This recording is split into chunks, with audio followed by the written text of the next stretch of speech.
जयराम जी की जय। साईं लीलाशाह स्वामी लीलाशाह सत्संग में आपका स्वागत है। आज का विषय है मेरा निश्चय।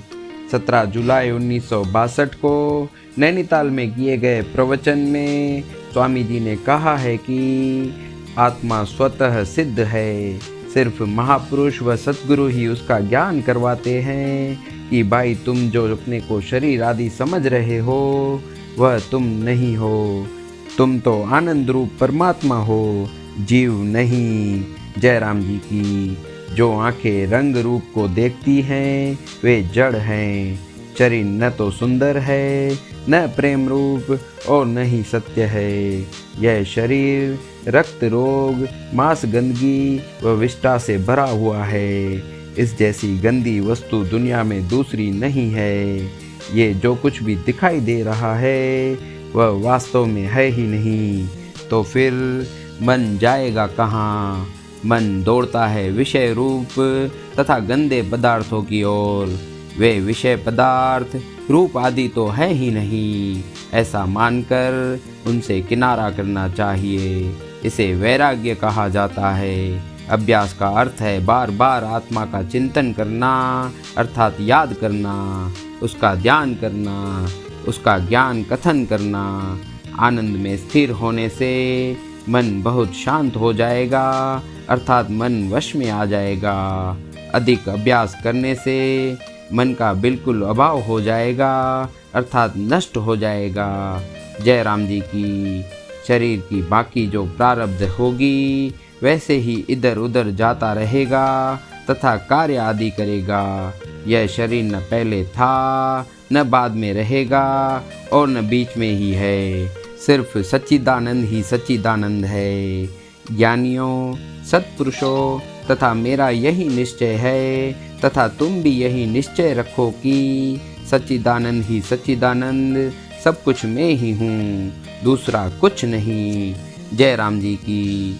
मन इंद्रियों व शरीर द्वारा कार्य करते हुए, लेते देते, खाते पीते, चलते फिरते, जागते, बातचीत करते हुए, अर्थात सब कुछ कार्य करते हुए स्वयं को सदैव हर पल सच्चिदानंद मानना चाहिए।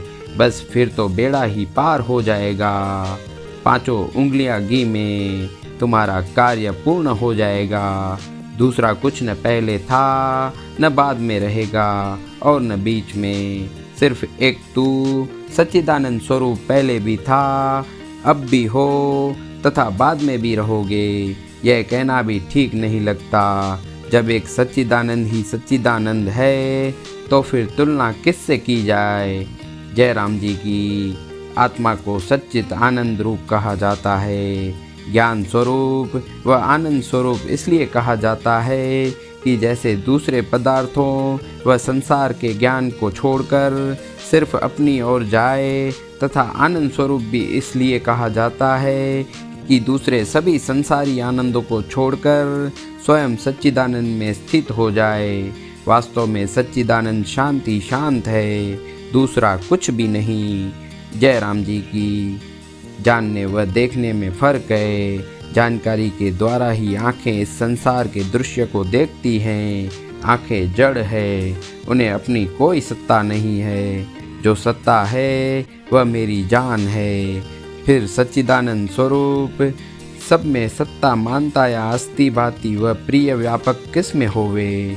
अस्थि भाती व प्रिय तो पदार्थों व देश काल के लिए कहा गया है। अतः देश काल पदार्थ आदि तो बने ही नहीं है, तो फिर अस्थि भाती प्रिय किस में होवे? जब दूसरा कुछ होवे तब कहा जाए दूसरा कुछ भी नहीं है। सिर्फ एक सच्चिदानंद ही सच्चिदानंद मेरे जिगर की जान है। सदैव अपने सच्चिदानंद स्वरूप में स्थित रहना चाहिए, जो कि सदैव स्वयं में ही स्थित है। जयराम जी की। मैंने आपको इतनी जो आत्मचिंतन की बातें बताई हैं वे समझ में आई है। थोड़ी बात सिर्फ समझ में आनी चाहिए। मेरी भी समझ में नहीं आ रही थी। फिर काफ़ी समय के बाद संतों के संग में सत्य शास्त्रों के विचार से मालूम पड़ गई। अतः आप भी संतों की संगत किया करें। सत शास्त्रों का मनन करते रहें।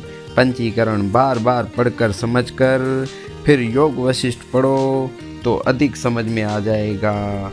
जय राम जी की।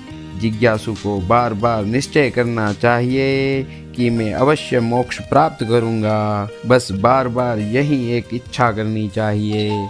जय राम जी की। यानी जो भी दुनियावी व्यवहार करता है वे सब आभास मात्र समझ कर रहा है, परंतु उसके भीतर शांति ही शांति है। बाहर से यद्यपि कुछ विक्षेप आदि दिखाई देते हैं, परंतु वह परम शांति में ही स्थित है। हर हाल हर काल में एक रस रहता है। जय राम जी की। स्वयं को ऐसा समझना चाहिए कि मेरे भीतर आनंद ही आनंद समाया हुआ है, अर्थात आनंद की नदियाँ बह रही हैं, उसमें लीन रहना चाहिए। जय राम जी की। जब यह मन दुनिया के पदार्थों को सत्य समझता है तब उनके पीछे दौड़ता है, परंतु जब ये पदार्थ सत्य ही नहीं है, अर्थात है ही नहीं, तो फिर इच्छा किसकी रहेगी। जय राम जी की। जय साईं लीलाशाह।